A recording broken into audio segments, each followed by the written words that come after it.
Hey guys, make sure to stay till the end. We'll talk about common mistake people make when replacing fuses, relays that can cost you quite a bit of money, guys, and waste of time as well. Stay with us, we'll explain what we're talking about.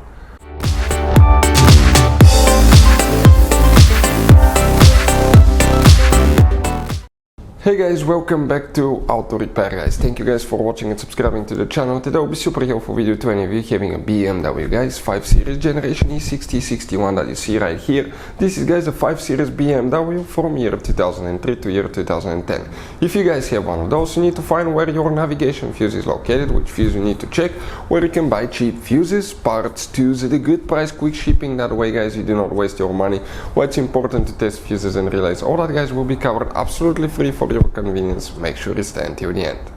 So before we start, let me tell you a little bit about us, guys. If you have BMW E60 E61, that generation 5 series, we'll be making a video about every possible fuse and relay. Why?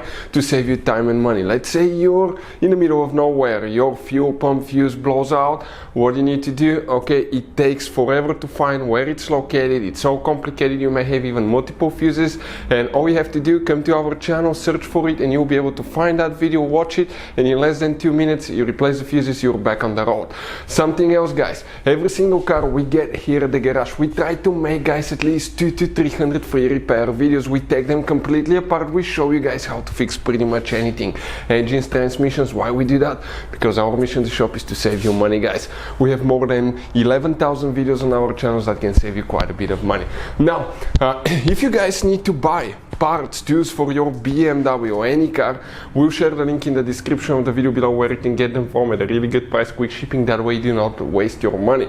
And if you need to buy cheap fuses, relays, anything for your BMW, links will be shared as well. So let's continue now.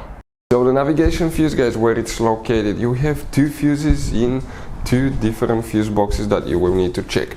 Now we'll demonstrate on a 2008 year model, guys. Here you have, by the way, up to 3 different fuse boxes. Today we'll work in 2 of them. The first one is in the glove box. Open your glove box, guys, and on the back side, when you empty your glove box, you will see that rectangular piece. It attaches to the back side of the glove box with 2 turning knobs, one on the left, one on the right side.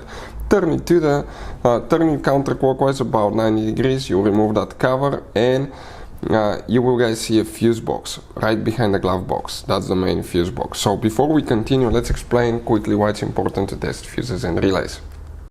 So it is super important, guys, to always test fuses and relays, and something else as well, common mistakes people make. Sometimes you may think that a fuse is good, or you cannot actually see if the fuse is clearly burned, and in that case, guys, you may put the fuse back together, and you may end up spending money and time on parts you don't need, and all you have to do is just test the fuse. So we'll put a link in the description of the video below how to test the fuse. It takes only a few seconds to find out for sure if it's good or bad. The same thing for relays, guys. Okay, some of those could be really expensive on cars, so we'll put a link in the description of the video below how you can test relays. And for some certain fuses, guys, it's important to disconnect the car battery when removing them, otherwise you can burn the electronics. And for instance, working on airbags, fuses, or anything like that, you need to wait at least 1 hour after disconnecting the car battery. And if you're not qualified and certified to work on airbag system, I will never recommend to do that, guys.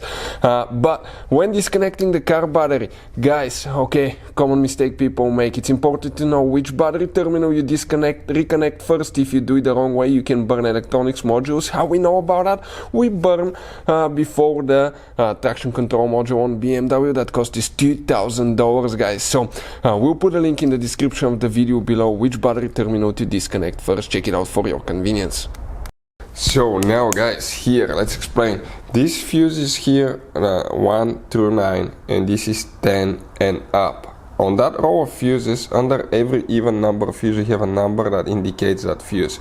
For instance, 10, 12, 14, 16, 18, and so forth. The fuse that we need to check, guys, so this is 16, 18, 20, 22, 24, 26, 28, 30, 32, 34. Fuse number 34 will be the one that you will need to check, that 20 amp fuse there. Now we have another one which is in the trunk. Open the trunk on your BMW, and here, guys, you need to remove that side cover. Just pull it to the side. You will have a fuse box. Depending on the year, you may have 2 different fuse boxes. This is for the pre-facelifted models. This is the earlier generation, and here you need to check fuse number 64, which is, you have the number listed under the fuse, it's that 10M fuse here. And then you will need to, if you have the facelifted version, you will have this one, and 64 is that fuse right here, 15M fuse. You may even have a third fuse, guys, on some models behind the glove box. Again, it could be fuse 35 as well that you may need to check, guys. Hopefully the video will be helpful. Thank you guys for watching, and see you next time.